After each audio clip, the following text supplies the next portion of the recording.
and really want to focus on why do we as a hub care about insights? Not just about the ones we gained, but especially the ones we're seeking as we are evolving. So the slide to skip, but nonetheless to keep them in the back of our minds. 8 years ago, the idea started in Hub Islington, so just a few tube stations away from here. And I don't even know if it was started with the intention to become a movement, with the intention to become a network, but it happened to be so.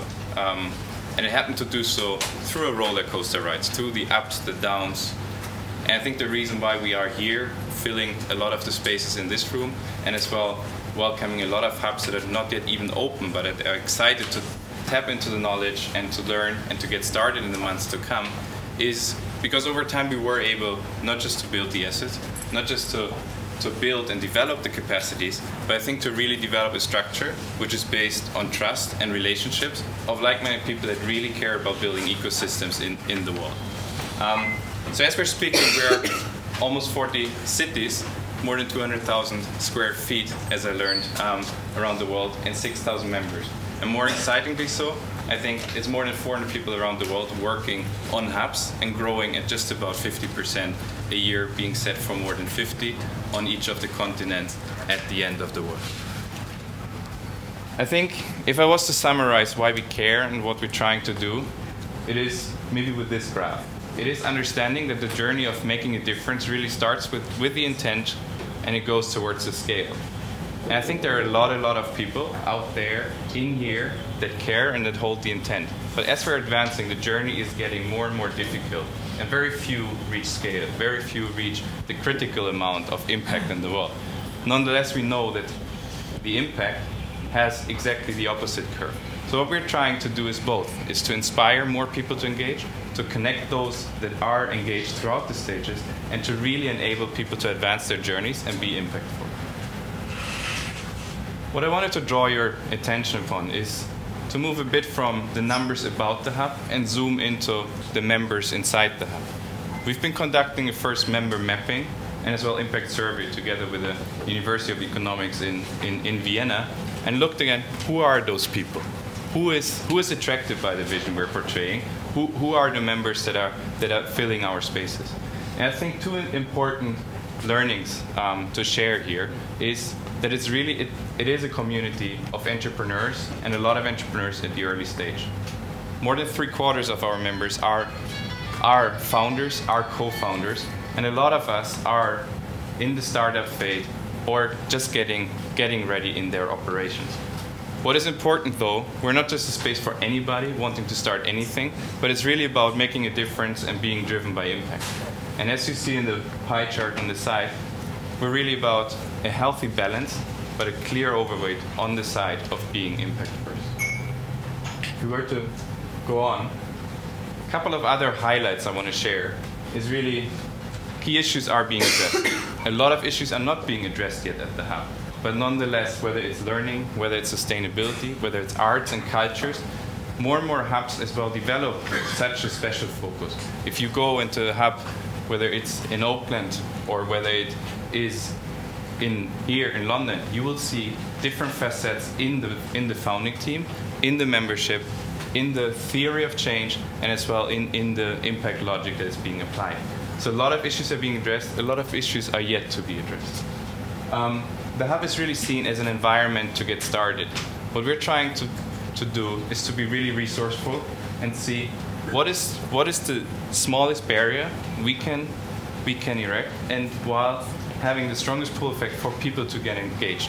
Hubs are accessible, and even though the time that is being spent at a hub for a lot of the members, a lot of us, a lot of you, is not even that significant, the value accredited to this time and these connections built is significant.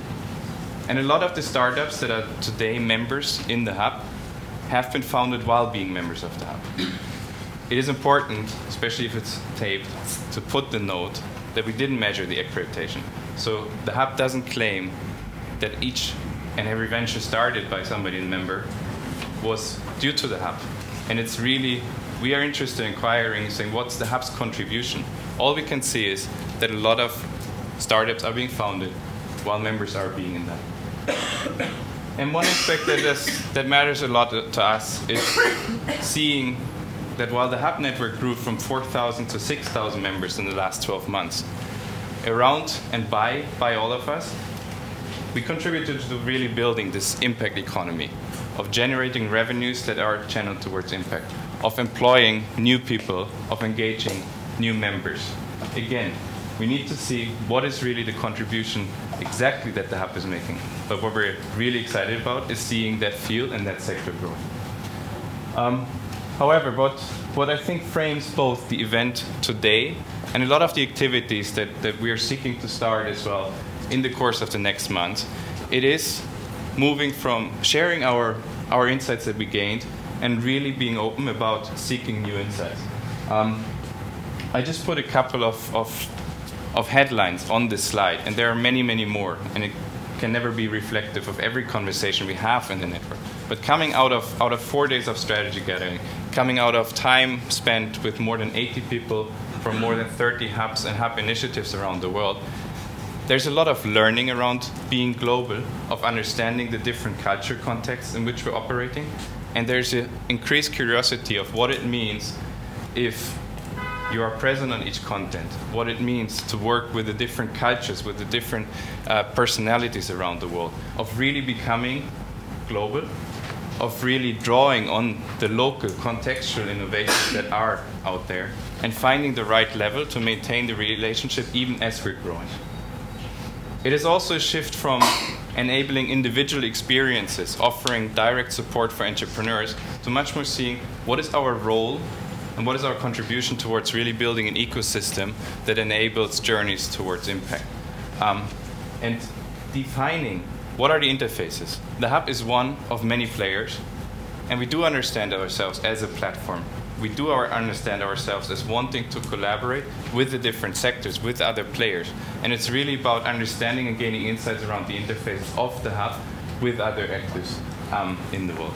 And I think one thing that definitely summarizes our intent of hosting this event today, our intent of continuing to invite for conversations with many of you in the follow-up, is wanting to stay on the edge, of knowing that even though we are very operational, we're still in that stage of where the hands get dirty, where you roll up the sleeves and where you're building the spaces where you have conversation and you really build individual experiences. But nonetheless, we don't want to have this operational necessity and the complexities of being global keeping us from staying on the edge and really contributing to advancing the movement, or as Jeff was saying, the revolution, whatever you want to call it, but definitely wanting to stay on the edge, learning from those that have proven that they are on this edge, and really helping us advance and grow in the quality that we're looking for. So in that sense, I'm really delighted for the moment you gave me to introduce the inside intention of the Hub and about the hours that we are about to spend together. Thank you.